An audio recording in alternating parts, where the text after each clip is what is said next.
ಎಲ್ರಿಗೂ ನಮಸ್ಕಾರ. ನಾನು ನಿಮ್ಮ ಅಭಿದರ್ಶನ್ ಮಾತಾಡ್ತಾರೆ ಶಿವಮೊಗ್ಗದಿಂದ. ಇಂದ್ರಜಿತ್ ಲಂಕೇಶ್ ಎಲ್ಲಿ ಕಾಣಿಸ್ತಾನೆ ಇಲ್ವಲ್ಲ ನೀನು? ನೋಡೋ, ನೀನು ಹೇಳಿದ್ದೆಲ್ಲ ಸುಳ್ಳು ಅಂತ ಪ್ರತಿಯೊಬ್ಬ ಜನಕ್ಕೂ ಗೊತ್ತಾಗಿದೆ. ನೀನೇನು ಮಾಡ್ತೀಯೋ ನಮಗೆ ಗೊತ್ತಿಲ್ಲ.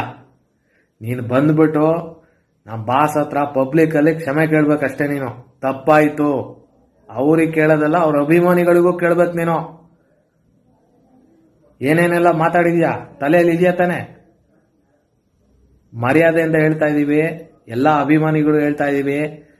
ಮರ್ಯಾದೆಯಿಂದ ಪಬ್ಲಿಕಲ್ಲಿ ಬಂದು ನಿಂತ್ಕೊಂಡ್ಬಿಟ್ಟು ಕೈ ಮುಗ್ದು ಕ್ಷಮೆ ಕೇಳಬೇಕು.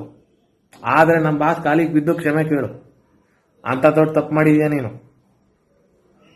ಈ ಮಾಹಿತಿ ನಿಮಗೆ ಇಷ್ಟವಾಗಿದ್ದರೆ ಲೈಕ್ ಮಾಡಿ, ಶೇರ್ ಮಾಡಿ, ಹಾಗೆ ನಮ್ಮ ಕೋಸ್ಟಲ್ ಕನ್ನಡ ಯೂಟ್ಯೂಬ್ ಚಾನಲ್ಗೆ ಸಬ್ಸ್ಕ್ರೈಬ್ ಮಾಡಿ. ನಮ್ಮ ಹೆಚ್ಚಿನ ಅಪ್ಡೇಟ್ಸ್ಗಳಿಗಾಗಿ ಕೋಸ್ಟಲ್ ನೆಟ್ವರ್ಕ್ ಇನ್ಸ್ಟಾಗ್ರಾಮ್ ಪೇಜ್ ಹಾಗೆ ಫೇಸ್ಬುಕ್ ಪೇಜ್ಗೆ ವಿಸಿಟ್ ಮಾಡಿ. ಧನ್ಯವಾದಗಳು.